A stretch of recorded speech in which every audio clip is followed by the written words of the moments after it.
जिस दौर पे नादा थी दुनिया अब वो जमाना भूल गए, औरों को जगाना याद रहा, खुद होश में आना भूल गए। मुंह देख लिया आईने में पर दाग न देखा सीने में, मुंह देख लिया आईने में पर दाग न देखा सीने में, दिल ऐसा लगाया जीने में मरने को मुसलमान भूल गया। पाक नबी इमामुल अंबिया सोहरे के सरदार की न्याणी अम्मा फातिमा ज़हरा जेका सोहे अली जी रानी इमाम हसन हुसैन जी अम्मा उहा भी कुरान जी दीवानी ऐं पर्दे में जिंदगी गुजारे। हिकड़े भेरे सोनो अली मुर्तजा शेर खुदा रज़ियल्लाहु तआला अन्हु तो फरमाए रात जो बगड़ो मां घर जो दर ट्रपियो त नबी जी न्याणी मुसल्ले के उभी बीठी आ। सोनो अली फरमाए तो मां घर सा मेरी रिम जान सलाम मराई पर रात गुजरंदी वई फातिमा ज़हरा सलाम न वरायो। एतरो सुबह जी बात फुटिए जो टाइम थी हेडो बिलाल जी आज़ान शुरू थी अल्लाहु अकबर तकड़ में अमड़ जी जन फातिमा ज़हरा बरकात पूरो करे सलाम मरायो। सोनो अली फरमाए तो मां घर सा भी कुछ मां फातिमा सजी रात नफरन में बीठी रहिया थकी भी पई होगी। अम्मा फरमाए थी बचड़ा अली जरे बराबर जो थक न थियो जे फातिमा दे खबर कुरान जो खत्म तो पूरो करे छडियो हो गई। अम्मा फरमाए थी बचड़ा अली दिल त घोरे के रब जे कुरान जो खत्म पूरो किया पर पढ़ते 15 सिपारन के रात पूरी थी वैया। ए पाक मोहम्मद करीम जी न्याणी या मुसलमानों कलमे वारो सोने अली के दी चवे अली मेहरबानी करमा वसियत थी क्या फातिमा केड़ी वसियत जे अली जने मोजो दुनिया में लाडानो थे मोजो जनाजो थे अली जनाजे में धारिया माण्हू शरीक न थियन पंहिंजा शरीक थियन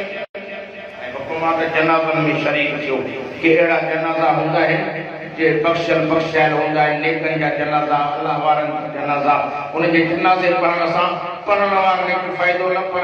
पर जनाजे वारे जनाजे के फायदो न पर पढ़ण वारनि खे त थींदो। फातिमा ईअं छो फरमाए अली ज़िंदगी में मुंहिंजी चादर खे कंहिंजी नज़र न पई आहे मां फातिमा थी तमां दुनिया के छॾण वक़्त बि मुंहिंजी कफ़न ते हीद न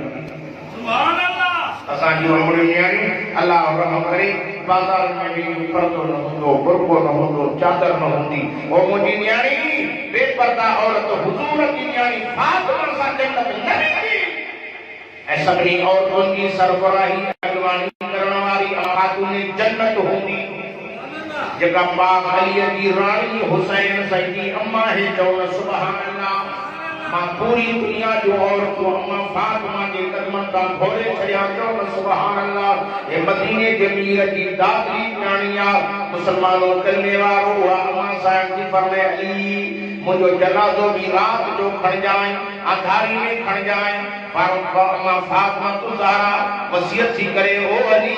पार थी तरह जो अंधारी हुजे के फरमाए फातिमा ठीक आहे ॻाल्हियुनि ते त अमल कयां पर जनाज़े में छो न अचनि। फरमाए अली ज़िंदगी में मुंहिंजी चादर कंहिं ॾिठी त कफ़न छो ॾिसनि। उहा फातिमा नबीअ जी न्याणी जॾहिं दुनिया में लाॾाणो थी करे साहबा चवनि त दिलियूं टुटनि थियूं अॼु पाक मोहम्मद करीम जी न्याणी दुनिया खे छॾियूं थी वञे। साहबा फरमाइनि त जनाज़ो पढ़ी करे जॾहिं कब्रिस्तान ॾे पिया हलूं असांजूं दिलियूं टुटण पियूं। मुस्तफ़ा करीम जी आख़िरी दादरी न्याणी भी क़बर में दाख़िल थियण वारी आहे। हिते सहाबी अबू ज़र ग़फ़ारी डुकंदो डोड़ंदो भॼंदो थो अचे हकला ॾींदो थो अचे अॻे नबी सॼी न्याणी खे क़बर में लाहे जो सीधे मां अचां क़ुर्बान वञा। मुसलमानों कलमे वारो उहो अबू ज़र ग़फ़ारी सहाबी जॾहिं आयो उन क़बर में सुम्ही पियो सॼे पासे भी क़बर खे चंबो हई खॿे भी चंबो हणी अॻियां भी पोयों भी चंबो हणी चवेसि थो ओ क़बर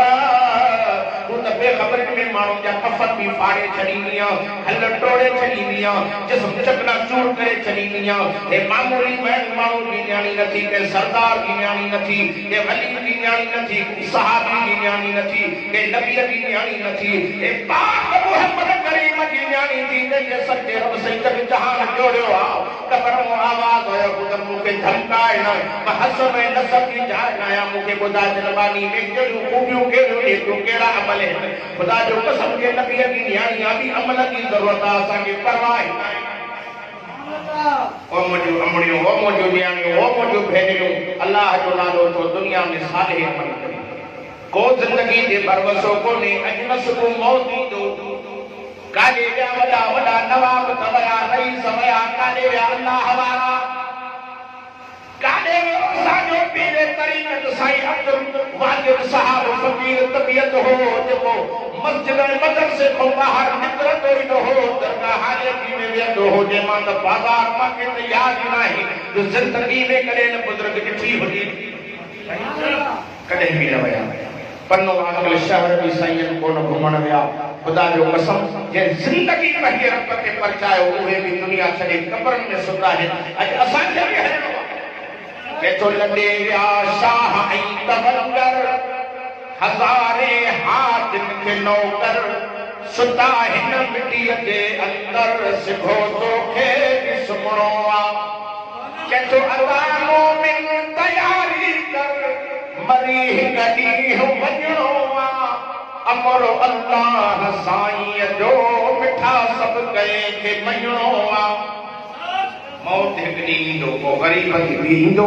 अमीर ते बि ईंदो वॾेरे ते बि ईंदो गरीब मिस्किन हारी मज़दूर ते बि ईंदो पर मौत खां अॻु में कुझु तयारी असां दुनिया में चऊं था त असां जहिड़ो दुनिया में को भलो कोन्हे असां जहिड़ो नेक दुनिया में आहे कोन्हे और दुनिया जा नेको साले अमल करण वारो पंहिंजनि अमलनि ते नाज़ बि न कजो मत ख़ुदा रुसी न पवे असांजी दबे ते अखि न ॿुॾंदी आहे मां त निमाज़ी मां त तहजुद गुज़ार मां त अहिड़ो नेको सालेह पर ख़ुदा जेकॾहिं हिसाब वठण ते आयो ख़ुदा जो कसम चङा भला तूं जहन्नम जे दरे में ॾिसंदे जे महिरबानी करम नवाज़ी कई मां जहिड़ा गुनाहगार बि तोखे जन्नत जे माड़ में मिलंदा मां दुआ करण आयो आहियां त अल्लाह हिसाब न करे जे हिसाब खे त कोन बचंदासीं छल पंहिंजी गफ़ूरी रही बि करे त बाज़ारो माफ़ करे असांजो पुटल बेड़ो मन तरी पवे जन्नत का बची जन्नत हलिया हरी जे तो काफिला के ही वया इन तार दुनिया के छदे केरो आहे जो रहे तेरे हमेशा घर वने केरो सब दुनिया में हलिया विया असांखे भी हलणो आहे कुछ मौत जी तैयारी कयो ख़बर है आखिरत जी तैयारी कयो ऐं ख़बर की रोज़ानो सॼी दिया नालो वठी चवंदी आहे ओ फलाणे जा पुट तोखे मुंहिंजे अंदर अचणो आहे मां अकेला ई तो घर आहियां मां दुखनि जी जाइ आहियां मां तकलीफ़ जी जाइ आहियां मुंहिंजे अंदर अमल सफ़ा खणी अचाई निमाज़ खणी अचाई रोज़ो खणी अचाई हज खणी अचाई खैरात खणी अचाई मां ख़ुशनसीब हिननि अमड़े न्याणियुनि भेनरुनि खे मुबारक थो ॾियां ख़ुदा जो कसम जो अहिड़नि प्रोग्रामनि में साईं पीर अब्दुल गफ़ार साहिब सां ताउन कंदी हुई ये औरतुनि जो ताउन आहे अमड़े न्याणियुनि जो ताउन आहे जो हर हफ़्ते क़ुरान पढ़ंदे ऐं ख़ुदा जो कसम खणी पए रब्बी में तव्हां तो ओ मुंहिंजो अमड़ियो ओ मुंहिंजो न्याणियो ओ मुंहिंजो भेनरियो हे वॾो अल्लाह के अमल प्यारो अथव छो त क़ुरान पढ़जे त भीतर ते रहमत वसे हे क़ुरान अल्लाह जो कलाम अथव हे रब खे पंहिंजो क़ुरान प्यारो अथव हिन सां मोहब्बत जो हिन सां प्यार जो मन को बेनिमाज़ी निमाज़ी बणजी पवे तव्हांजो ख़ैर इहो एॾो दमदम ॾींदो जॾहिं क़यामत थींदी तव्हां हैरान थी वेंदव त कीअं अल्लाह जो असांजे फज़ल थी वियो रब से फरमाईंदो हो मुंहिंजो ॿारड़ियो तव्हांजे वाइदनि ऐं नसीहतनि ते महिनत करण जे करे फिलाणी औरत निमाज़ में भुॻी वई फिलाणो मर्द निमाज़ी बणिजी वियो उन निमाज़ जे सदके नेके जे सदके इहे नेकियूं बि मां अल्लाह उनखे त ॾिनो पर तोखे बि उन जे लाइ हिसाबो किताब जे मथां आसानी करे तोखे जन्नत जूं सोन जूं माड़ियूं छॾियां मां दिली दुआ करण आयो आहियां अल्लाह असांजी अमड़े न्याणियुनि खे नेक साले करे पर ॿुधो ख़ुदा जो कसम खणी पए रब्बी में चवां थो औरत या घर की वज़ीर आज़म औरत घर जी वॾी आहे अॼु असां औरतुनि खे दीन खां महरूम करे छॾियो आहे जे औरत नेक थी वई त घर जी सॼो सुधरी मर्द वेचारो सॼो ॾींहुं कॾहिं पने आखिर में आहे, कॾहिं काॾे थो वञे, कॾहिं गाह थो करे, कॾहिं कंहिं कम सां आहे। औरत घर में 24 कलाक वेठी आहे, बच्चनि जी तरबियत औरत कंदी आहे। अम्मा फातिमा ज़हरा जॾहिं बच्चनि खे लोली ॾे त क़ुरान पढ़े, अटो ॻोहे त क़ुरान पढ़े, मानी बचाए त क़ुरान पढ़े। ख़ुदा जो कसम सुबी पंहिंजनि बच्चनि खे क़ुरान पढ़नि, बच्चनि जे दिलनि ते असर थियनि, मदरसनि में वञी क़ुरान जा हाफ़िज़ ऐं आलिम ऐं कारी बणिजी पवनि। आहा अम्मा जंहिंजो बच्चो क़ुरान जो हाफ़िज़ ऐं आलिम बणिजी वियो, ख़ुदा जो कसम जन्नत जी दो वारिसाणी बणिजी वेंदी। इन करे बच्चनि जी तरबियत कयो, बच्चनि ते महिनत कयो, औलाद ते महिनत कयो त क़ुरान पढ़नि, हाफ़िज़ ऐं आलिम थी पवनि। मन हाफ़िज़ ऐं आलिम थियण जे सदके अल्लाह तव्हां ते बि राज़ी थिए, मन किन गुनाहगारनि जी बख़्शिश थी पवे। छो त नबी तो फरमाए हिकु क़ुरान जो हाफ़िज़ फरमाए मन क़राअल क़ुरान व अमिल बिमा फीहि बिसवालिदाहु ताज यौमल क़ियामा ज़ौहु अहसनु मिन ज़ौइ शम्स। नबी तो फरमाए क़यामत जो ॾिहाड़ो थींदो, अल्लाह से क़ुरान जे हाफ़िज़ जे अबे अम्मा जे मथां सोना ताज मथनि ते रखाईं। सोना ताज हूंदा, ख़ल्क़त ॾिसी हैरान थींदी, ये वलियत नाहिनि, ये बुज़ुर्ग त नाहिनि। हलो जॾहिं क़यामत जो ॾिहाड़ो हिकु ॾींहुं 50,000 साल जो थींदो। हलो माने इनखे चवंदे हिसाब किताब जे जीअं बि हिसाब किताब शुरू थिए तकलीफ़नि में आहियूं। जे क़यामत जे ॾींहं ते सिॼ सवा निंदे ते बीठो हूंदो, ज़मीन तब्दील कामे वांगुरु बणिजी वेंदी, सितारा उॾामी हलिया वेंदा, पहाड़ उॾामी हलिया वेंदा, ए वण न हूंदा, ज़मीन कामे वांगुरु हूंदी, सिॼ ततल मथां आसमान को लही हेठि अची वेंदो। तुंहिंजो उन ॾींहुं मुंहिंजो हाल छा थींदो? माण्हू पधरनि में पिया गोता खाईंदा, पर मदीने जे मीर फरमाए क़ुरान जे हाफ़िज़नि जो अबो अम्मा मथनि ते सोना ताज पाए जन्नत हलिया वेंदा। चवंदा हलो हिननि खे चऊं कि वलियत नाहिनि, गौस कुतुब त नाहिनि। मलाइक चवंदा परे छो, हे वली नाहे, हे मज़दूर हो, हावी हो, हर हलाईंदो हो, पर बच्चे खे क़ुरान पढ़ायो हुई। हे क़ुरान मदीने जे पढ़ंदड़ जो अबो ऐं अम्मा है। सवनि ताजनि जी कहिड़ी रोशनी हूंदी? फरमायो सिॼ जहिड़ी रोशनी हूंदी, चंड जहिड़ी रोशनी हूंदी। फरमाईंदा ज़ौहु अहसनु मिन ज़ौइ शम्स। फरमाए सिॼ चंड बि जंहिंखे ॾिसी शकी शकी पिया थींदा। अॼु वाइदो कर बच्चनि जी तरबियत कंदमि, ओ मुंहिंजो अमड़ियूं, मुंहिंजो न्याणियूं, मुंहिंजो भेनरियूं, ख़ुदा जो कसम जे औलाद में थी पई त घर ते रहमत जी बरसात थी पई। पर जे औलाद बेज़ीर थी पवे त सॼो घर जो चवण में न मुंड में महिनत नथी। हाणे छा बि साथ बच्चनि जी तरबियत कयो, महिनत कयो। पाक नबी इमाम अल-अंबिया सोहन जे सरदार नबी रहमत जे दो आलम ते कलमे पढ़ण वारो, उहे बि अमड़ियूं हुयूं। वाक़ियो अचे त हिकिड़ी औरत पंहिंजे मासूम ॿार खे आङुर खां वठी मदरसे वठी आई। उस्ताद के जे साईं मुझे पुट खे क़ुरान पढ़ायो। उस्ताद मदरसे वारे छोकरे खे विहारियो, अम्मा त हली वई। छो त मदरसे वारे उस्ताद जो, मस्जिद वारे उस्ताद जो मामूल पहिरियों क़ाइदो पढ़ाईंदो, क़ाइदो हथ में हिमेश पुट पढ़ अलिफ बा ता सा जीम नंढे जो साईं तकड़ न कयो। अॻ में जेको मूंखे यादि आहे मां पढ़ां पोइ अॻियां मूंखे सबक़ ॾियो। उस्ताद चवंदो त छोकिरो छा पढ़ी आयो हूंदो? वधि में वधि अलहम्दु शरीफ़ यादि हूंदुसि या कुल वल्लाह यादि हूंदुसि। चई पुट पढ़ त शुरू कर। छोकिरो शुरू थी वियो, अऊज़ु बिल्लाहि मिनश शैतानिर रजीम,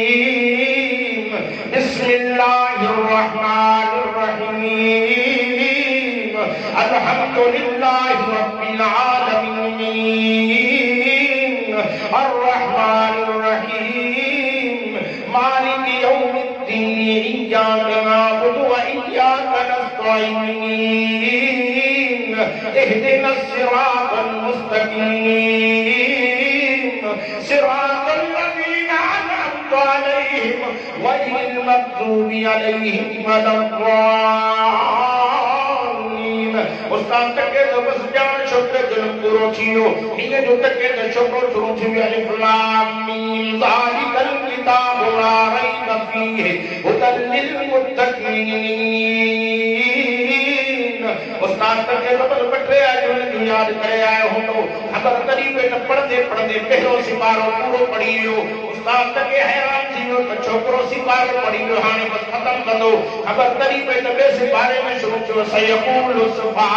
उस्ताद सोचो तो बैठ रहा है कि ने जो याद करे आए होंदो खबर तरी पे तबे सिपारे में पूरो करे जो उस्ताद कोटे तके तो शुरू थी तिल कर रसूल के सिपारे में शुरू थियो उस्ताद तके तो बैठ रहा है कि ने जो याद करे आए होंदो पढ़ते सिपारा पड़ी हाने ब्रेक नहीं वेई हो तो सिंह के अगला सबक दियो उस्ताद हैरान थी पूछा जो करे पुत्र कड़े उस्ताद वट पढ़ी आयो केड़े कारी साहब वट पढ़ी आयो अखर मंगोड़ा हरे ते सही उस्ताद के कारी साहब वट पढ़यो ना है के उस्ताद वट पढ़यो ना है मोती मिठड़ी अम्मा जी जरे सुबह के टाइम ते मुके पीछे में सुमारी ही उते 10 सिपारा पढ़ती ही उहे याद करे आयो जे काश जे अम्मा अन्या भी कुरान वधी पढ़या अम्मा जी झोली में सजो कुरान याद करे का सुभान अल्लाह एड़ी ममड़ियों भी तो होई आने ताला आराम करे मता जी गाल न छुटिया आम जर्नल इलाके में ॾिसो त अमड़े विचार में के कुरान याद न दीन याद न सेरा छा याद है दुआ करना है अल्लाह साडी अमड़े न्याण में फैल बैठे कुरान सा मोहब्बत नसीब करे आमीन अगे जमाने जो औरतों असुर जो उठंदी हूं खुदा जो कसम तहज्जुद पढ़ंदी हूं सुबह की नमाज पढ़ी इशराक भी पढ़न वरी अल्लाह की मेहरबानी सा दुध मक्खन जाम होंदो वरी जने लस्सी जे लाइ हंदियो एडो माटी रखन अंदर खीर विझन और खुदा जो कसम बिस्मिल्लाह पढ़ंदी हूं कुरान पढ़ंदी हूं अल्लाह अल्लाह जी बोली हलंदी ही त घर में मक्खन त थे लस्सी त थे पर पूरो इलाको लस्सी के नाले सा मशहूर छो त लस्सी भी मशहूर आ इलाके जा मानू वठी वजन पाण खाइन ठो करन अज असा जे घर में लस्सी लडे वई खीर हलियो वियो जे खानी पुछा करत सही खीर पागार वयो अल्लाह अकबर मुजा दोस्तों है मुजा प्यारा भाईरो अगे जमाने जो और तू भी नेक हो अल्लाह असा जी अपने के भी नेक करे आमीन त चो आमीन औरत नेक थी पई खुदा जो कसम तो जो घर सुधरी जो बेड़ाई पार थी नी गई आमीन रखो अल्लाह के कुरान सा मोहब्बत जिंदगी के को भी भरवसो कोने 2 दिन की चांदनी फिर अंधेरी रात है जब तक रोजाना करती है पुकार मुझ में कीड़े मकोड़े हैं बेशुमार कर ले तौबा रब की रहमत है बड़ी हम तौबा कर तौबा जो नहीं थी मौत का तौबा जा दरवाजा पंछी वींदई मोटी अचरब जे दर ते गुनाह जी माफी वट तरी फरमाया अय्युहल्लज़ीना आमनू तूबू इलल्लाहि तौबतन नसूहा अल्लाह फरमाए तो ए ईमान वारो पक्की तौबा करे मुझे दर ते मोटी जो त माफी करे जन्नत दई छड़ियाऊं अल्लाहु अकबर मुस्तफा जिंदाबाद सहाबा जिंदाबाद अकबर जिंदाबाद कुरान जिंदाबाद तकबीर अल्लाहु अकबर माशाअल्लाह ताजो आवाज हाले की शरीफ में गूंजे तो पहले अल्लाह जा नाला बुलंद संत मज़ो मगवा पर कुछ आवाज वधण कपे तो देखो भी पहुंची ये सुभान अल्लाह अल्लाह मौलाना दोहे वारे जो भी बयान मुख पथी दो मारसे सावण्या जो एकड़ो हमरा ई गाड़ी के उठी है सही गाड़ी याद कराए छनी मां पूछो मां से खैर का है पुरानो यार सही मोहम्मद साले सुभान अल्लाह वाह अमीर साहब रहते तो जा सुभान अल्लाह अल्लाह रहमत बरकत करे आमीन तो ना आमीन मां पूछे मां से खैर का है कि मौलाना जग से ते जो वनी तो बड़ो मौलवी के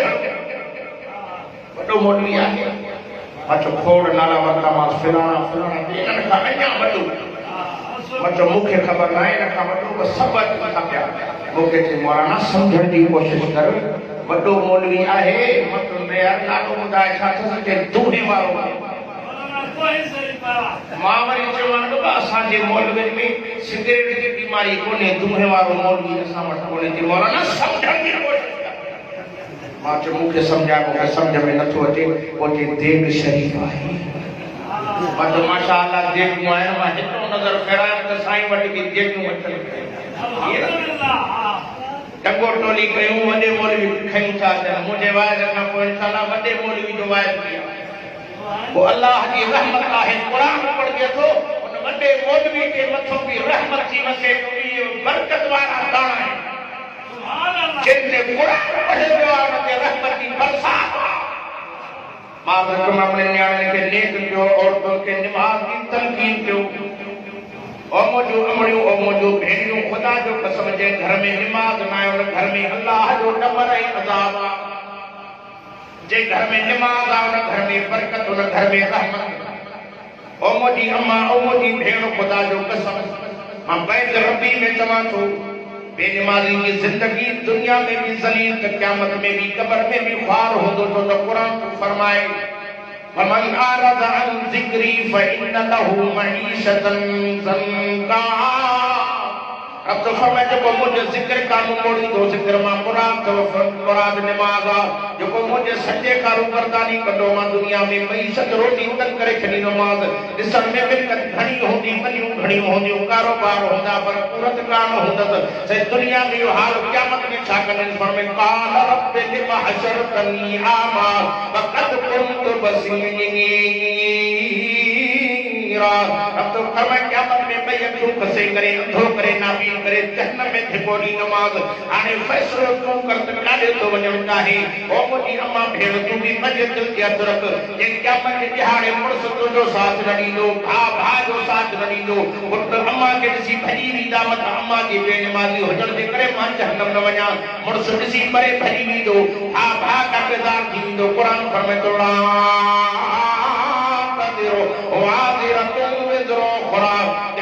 कोई भी कहलो बाप में कदो न क्या मजे दुखे दिए के याद कर ओ क्या मजे दुखे दिए के खीर पिया के बच्चों की मां उछले परे थीवी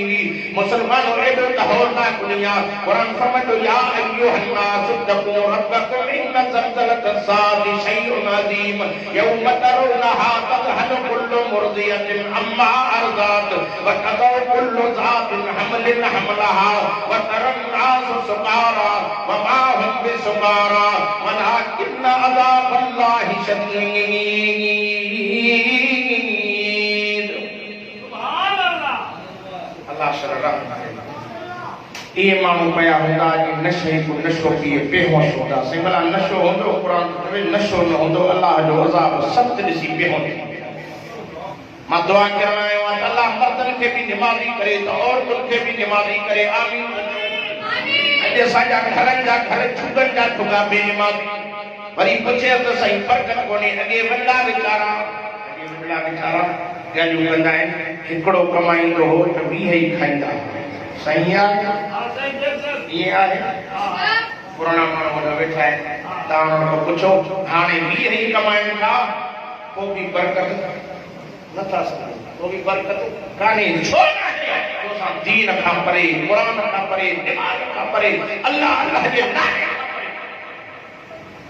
मां दुआ करण आयो आहियां त अल्लाह असांजे बच्चन ॿारनि खे निमाज़ सां मुहबत नसीब करे आमीन त चवो अर्ज़ करण जो मक़सद इहो त औरतुनि खे खपे त निमाज़ सां मुहबत रखनि नबी साईं फरमाए थो मेराज वारी रात मां वियुमि तवजो कयो सोने हबीब फरमाए हिकिड़ी औरत खे मां ॾिठमि अल्लाहु अकबर नबी अलैहिस्सलातु वस्सलाम इमामुल अंबिया काइनात जे सरदार नबी फरमायो उन जा हथ पुठीअ सां ॿधल ऐं टंगू पाक नबी इमामुल अंबिया फरमाए गर्दन सां ॿधल हुयूं मां साईं फरमाए मां पुछां कि जिब्रील कहिड़े ॾोह जी हिन औरत खे सदा मिली आहे जिब्रील जो सवाल आहे उहा औरत आहे जेका दुनिया में निमाज़ त न पढ़ंदी हुई पर निमाज़ छठो लॻंदी मस्करी कंदी वाह दीवार त मुल्य वाली नव वारो काशम थो ॾे त वायर बंदि बस किरायो सफ़ा लगे तो किरायो सफ़ा न वठंदो अॼु बिना किराए वींदो वरी शाम होॾे आनंद ॾिसी हिकिड़ो त बिना भाड़े वञे ॻाल्हि साॻी आहे हेॾे होॾे 2 चक्कर बंदि कयो अथई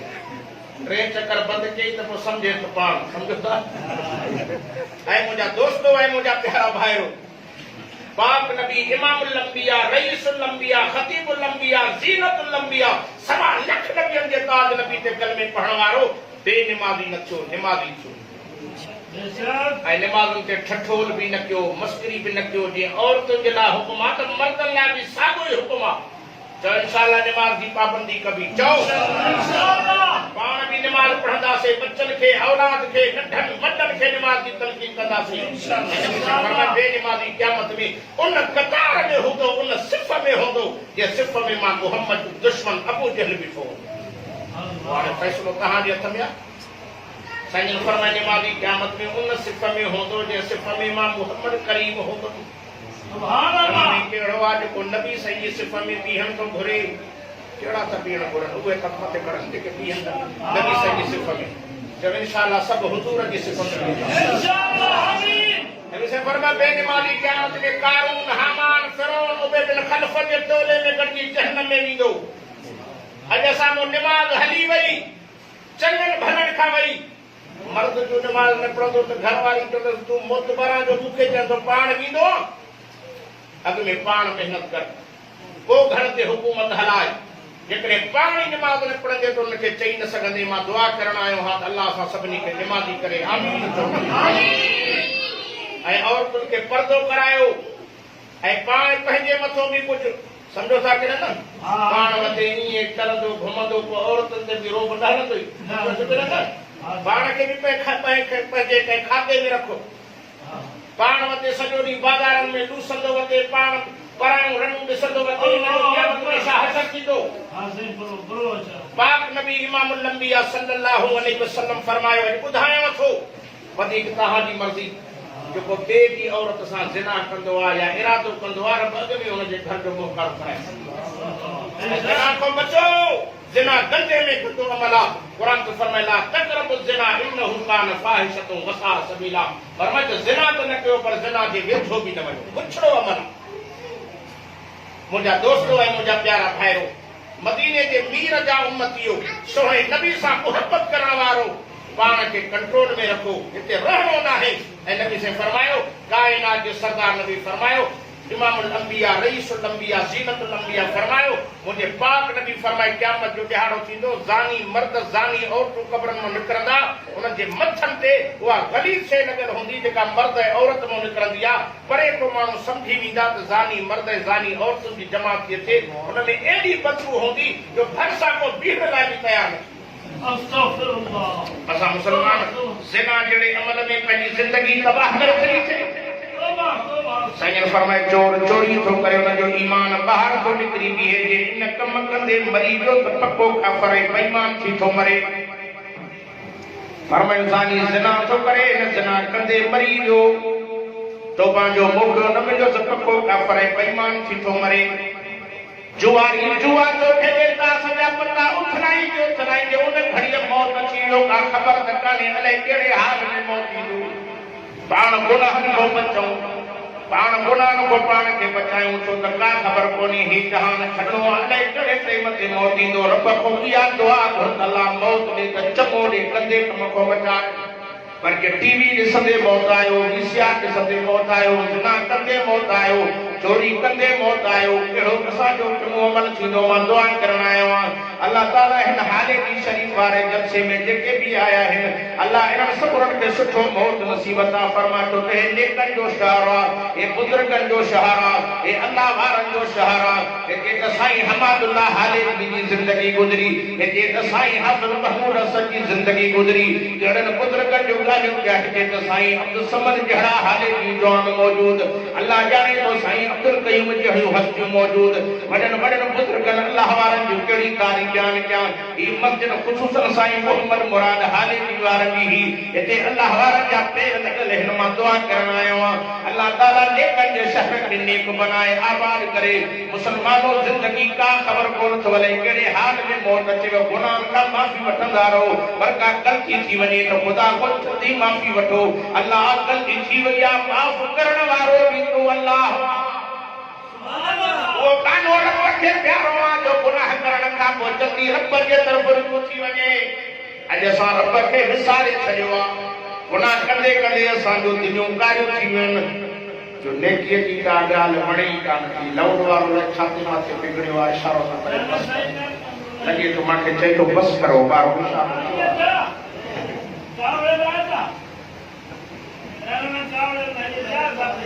ॿियो न आहे उहो मुंहुं ॾेखारे हली वियो आहे। मां सुञाणींदो आहियां जे इज़राइल मुंहुं ॾेखारे हलियो वेंदो आहे न सकरात करी वेंदी आहे माण्हू, हे बि ईअं चहिरो ॾेखारे हली सम्झो था की न। इज़राइल में माण्हू खे मुंहुं ॾेखारी थो उनखे बेहोश थी वेंदो जान मरी वियो हाणे सकरात मूंखे बि इशारो ॾेई वियो आहे वरी बंदि थिए त मुंहिंजो नालो न वठंदो बहरहाल जब बंदि थी वियो त मां बि दुआ थो कयां बसि सम्झी वियो साईं अकलमंदानो काफ़ी लोड नहीं दफ्तर अल्लाह साईं सारे उम्र पाण जी तौफ़ीक़ अता